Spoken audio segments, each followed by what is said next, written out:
that they were separated. He said, and the serpent said to the woman, we may eat the fruit from the trees of the garden, except the fruit from the tree which is in the middle of the garden. God has said, you shall not eat of it, neither shall you touch it, lest you die.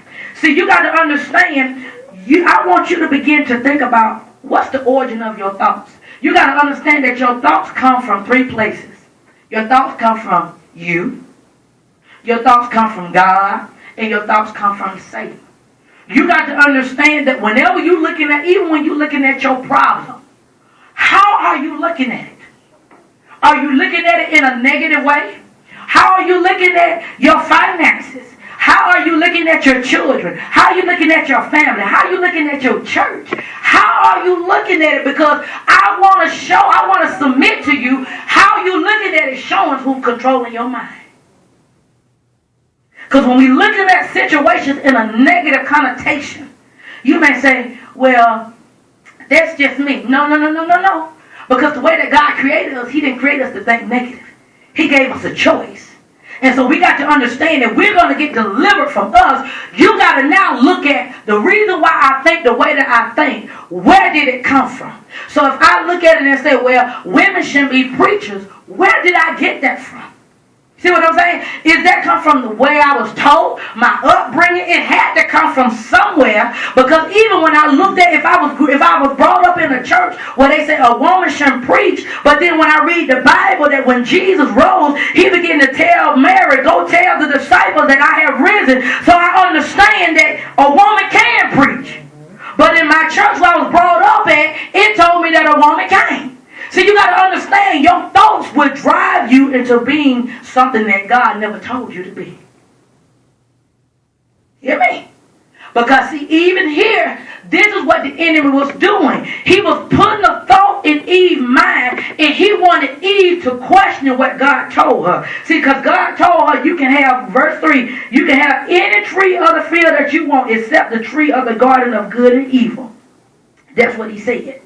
So in other words, the enemy will try to tell you to do something opposite of what God told you not to do.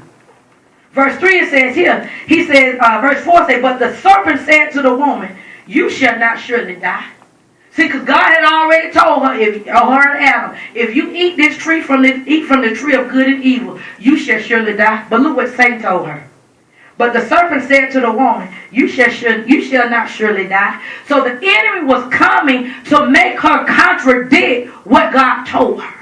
So what am I trying to tell you? The enemy will try to make you contradict. So if you're sick and God told you you're healed, but you say, well, I feel these pains. What is the enemy trying to do? He's trying to make you to come into agreement with being sick.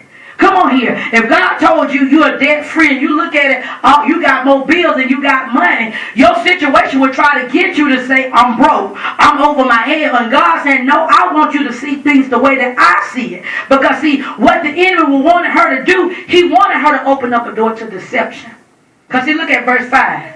He said, verse 5 says, for God knows that in the day you eat of it, your eyes will be open and you will be like God. See, he was planting a seed in her mind to tell her, see, you want to be like God. See, God knows that if you eat from that tree, you're going to be just like Him. See, something is wrong when we want to be like God.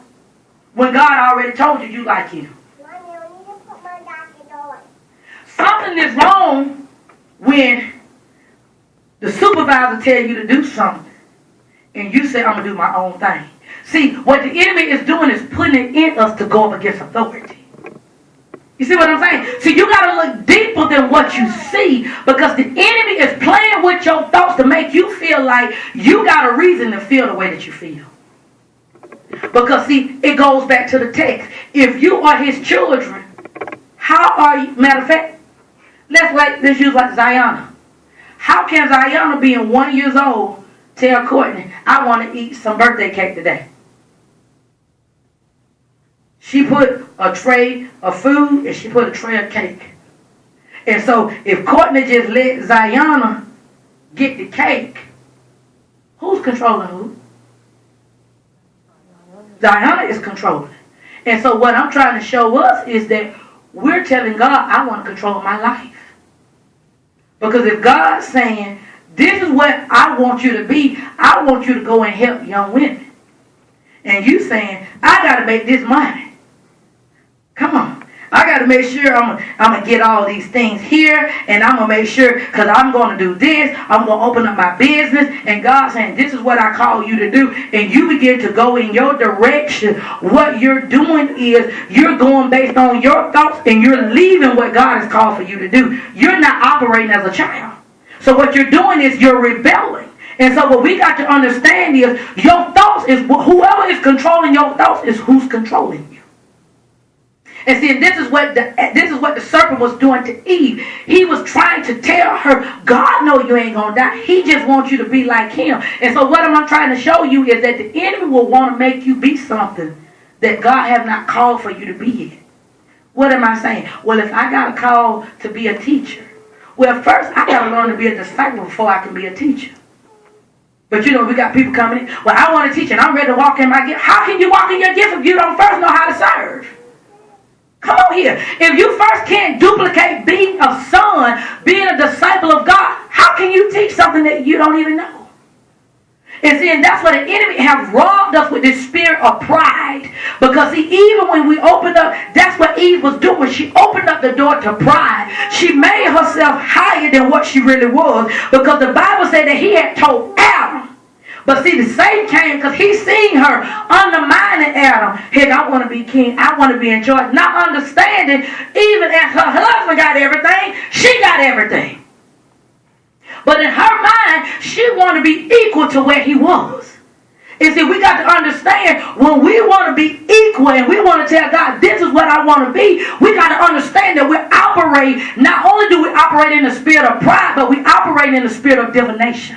That's why we got to ask God to deal with the struggle within. I was looking, and as I was studying for the message, it says that they said you got half as many witches and warlocks and you got clergymen.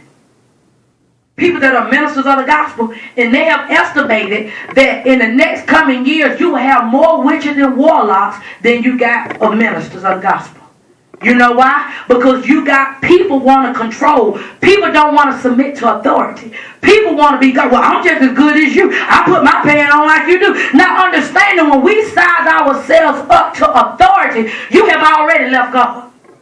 Because you got to understand that that's what happened to Satan. When he began to compare himself and say, well, hey, if I'm playing melody unto God, I can play this melody to myself. I'm just as anointed as he is. And see, it's when we allow our thoughts to make us separate. Because see, that spirit of deception will make you think you like this. I'm fine. I'm good. I don't know what they're talking about. And it will have us to come up against authority because you looking at yourself like this when you really like this. And this is what God is saying. We need to be delivered from me because it's the struggles within. What is the spirit of divination? It's a spirit, it's a demonic spirit that it foretells and it speaks to your spirit. How do you open up the door to it? You open up the door to it when you read your horoscopes. When you playing the Ouija board. Reading books.